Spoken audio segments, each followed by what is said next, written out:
Hello my viewers, welcome back to the channel. And by the video title, you know what this video is about. Steelers versus Bills preseason game preview. Last week, our Pittsburgh Steelers went on to Tampa Bay to give them the business and won that game last week. And now this week, we're going, well actually we're at home this time. We're at home this time and the Bills are coming to us. And we're going to play the Buffalo Bills in a preseason game. Let me start on the Bills side first. You know, in the previews, I like to do things I like about the team, things I'm looking forward to seeing for the opposite team, the opposing team, and then things I like about our team and some things that we may need to work on a little bit too, for both sides, really. Of course, the Bills, you know, I don't know if Josh Allen playing his first game. Probably, he might get some reps. It might be his first game here, or they wait till like next week or something for Josh Allen to get in the games. Josh Allen, we know he's an amazing player. I had the QB tier ranking list where I listed Josh Allen as they have him third. I had Patrick Mahomes and Joe Burrow as the top two quarterbacks. I had no questions about them. I have no questions about Patrick Mahomes or Joe Burrow skill play. There's no questions. I have no question marks, so I put them in elite tier. They're the only two elite quarterbacks I see in the league. I feel like elite is guys you have no question about. You're like, those guys are elite. There's no questions about them. Can they win the big game? Can they make it to the big game? Can they do this? There's no questions about them. And then when you get to the other guys like Josh Allen's a very good player. I got him in the almost elite category because the turnovers and the playoff failures. And I know it's a team sport, so the playoff failures don't fall on one person, but you know, like the turnovers and like not being able to go over that hump to make it to that next level. I think he's a great quarterback. I got him in the almost elite category, but I feel like he's still some question marks around him. I had Lamar Jackson in that same category. There's question marks around him too. The health concerns. Can he make the routine throws deep down the field? There's also question marks around Justin Herbert. Can he win the big games? Can he make those big time plays and get his team over the hump? They're very good players, very good, but they're not elite level quarterbacks because they can't get over that hump. There's one question that surrounds them or surrounds their play. A few questions. But Josh Allen's an amazing player. I don't know if he's going to play this game or not, but I know who is going to play. We're going to see the offensive guard Osiris Torrance, the one from Florida, who I think I might have drafted him one time on the mock draft. I think I might have got him on the draft. But you know, they went out there and drafted a guy. He's battling it out for that offensive guard spot. He didn't allow a single sack in college in Florida. In Florida, he didn't allow a single sack. He played very consistent. He was at Louisiana at first, then he got to Florida. Very consistent player. A good addition to the Bills because the Bills need to strip that old line a little bit more. So adding him is very nice. So I'm actually can't wait to see what he does on the field in this game too. I didn't watch the Bills' last preseason game, so I want to see what he does this game and see how it is. And what else on this list? Oh, the Bills running back depth. Bills running back depth is something I wanted to cover too, because you guys know the Bills actually got a sleeper like field of running backs. If you look at it, you look at the guy, James Cook, who I think is going to emerge as the top guy. You know, last year was his rookie year. He had some bursts here and there. I think this year would be the year he emerged as the top guy, as the top running back for the team. And also they got the veteran Latavius Murray, who's been on different teams with the Raiders. We see him make noise there. He made noise with the Vikings. He always found a way to give you an extra spark, an extra boost. The Broncos, who was there too, made some noise as well. So having him in the backfield is nice too, having that veteran presence, that veteran back there, a guy who is solid and very consistent. And also another guy too that they added is Damian Harris from the Alabama. And he was on the Patriots at first. And the Patriots, I guess, had him as a starter, but then they start giving let me try to get his name right. Rhamondre Stevenson. I think I got it right. Rhamondre. I might have it wrong, but I think it's Rhamondre Stevenson. They started giving him more touches and more looks, and Rhamondre Stevenson was running better and playing better than Damian Harris. So the Patriots kind of like stopped Damian Harris his touches a lot, and no, he wanted to leave because he wanted to re-sign back with the Patriots, and he signed with the rivals. He signed with the Bills. He's looking for some vengeance. Maybe the Bills offer him a good amount too, of course, but he's looking for some vengeance probably as well to play the Patriots twice a year and give him the business. So he's going to be out there too. I think he's going to be James Cook, him and Latavius Murray going back and forth, mixing it up like that. It's good to have that versatility in your backfield. And Nyheim Hines is a running back as well, but he's more of a kick return, punt returner for their team. So we're going to see how it plays out. But he's a guy who can go back in the backfield too and make some catches. Remember, we see him scoring touchdowns, doing backflips and all crazy stuff. He's a very athletic guy. He can be on different parts of the field. He's one of those guys you can pit anywhere, like a gadget type player. The one thing I like about the Bills right there. The only thing I don't like about the Bills, entering this season is basically the health concerns. That's the only thing really, like it's a negative really, because they have a stacked team or a stacked roster. You look at the receivers, you got Stephon Diggs, you got Gabriel Davis, you got all these guys. The defense is amazing as well. But it's the health concerns. Can you stay healthy and win the big games? You know, health come down for everybody, but for a team like them who are already loaded all around, got guys who are proven guys as well, they don't think really concerning them. But moving on to the Steelers side, I love the depth of the Steelers team. You know, our team has been looking very good. The depth has been nice to see us go out there and just be versatile. We can pick guys in different spots. Some guys specialize in this. Some guys specialize in that. We just missing and matching all over the field and playing chess on all these different teams.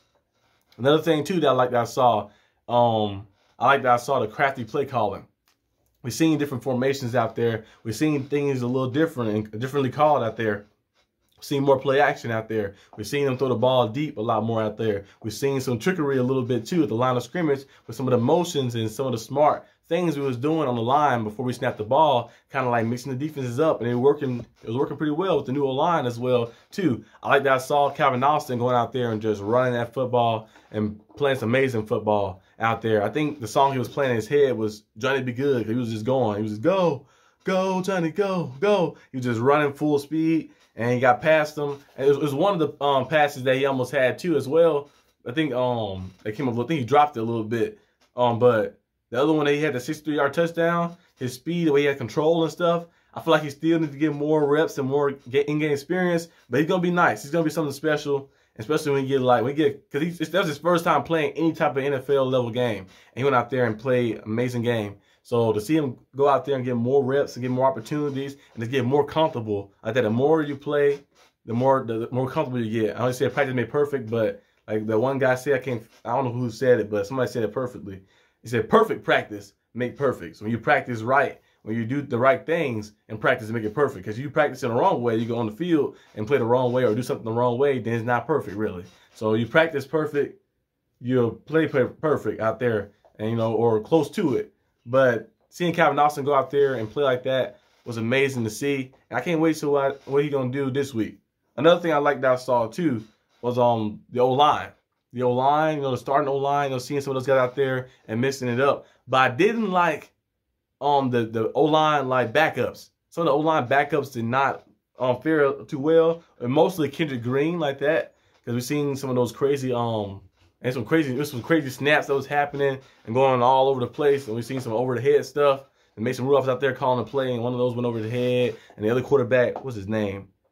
His name was something. I forgot the other quarterback name, the other guy that came in. But Kendrick Green was not playing too good the last preseason game. And I had a lot of hope for Kendrick Green, too. Like, he has potential. He's not like a guy who's just flat out terrible. I don't think he should be a center. I think he should be a guard or something else. But I had a lot of potential for him still, like to be out there, be a solid depth piece that can play different spots. But last preseason game, he didn't look too good. So hopefully the Steelers give him another chance to go out there and prove himself again. But if not, he could see himself off the team, really. I think he can find another team, probably, most likely. But he can see himself off the team. So we got to see what happens. But one thing I do want to see, too, also in this game against the Bills, I want to see that personnel groups. Those big personnel groups that we saw a little bit of when we had Darnell Washington in and Zach Gentry in. Those guys just going out there and just mauling to finish at the way.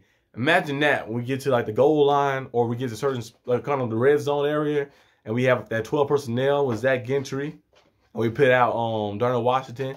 And, you know, maybe they might do something bigger, a bigger lineup and add Pat Freiermuth as a wideout instead and see what happens then. Like, we may mix it up a little bit. Say, are they going to run the ball? And maybe you run it, or maybe you hit a play action and you throw a jump ball to Pat Freiermuth or something down the field.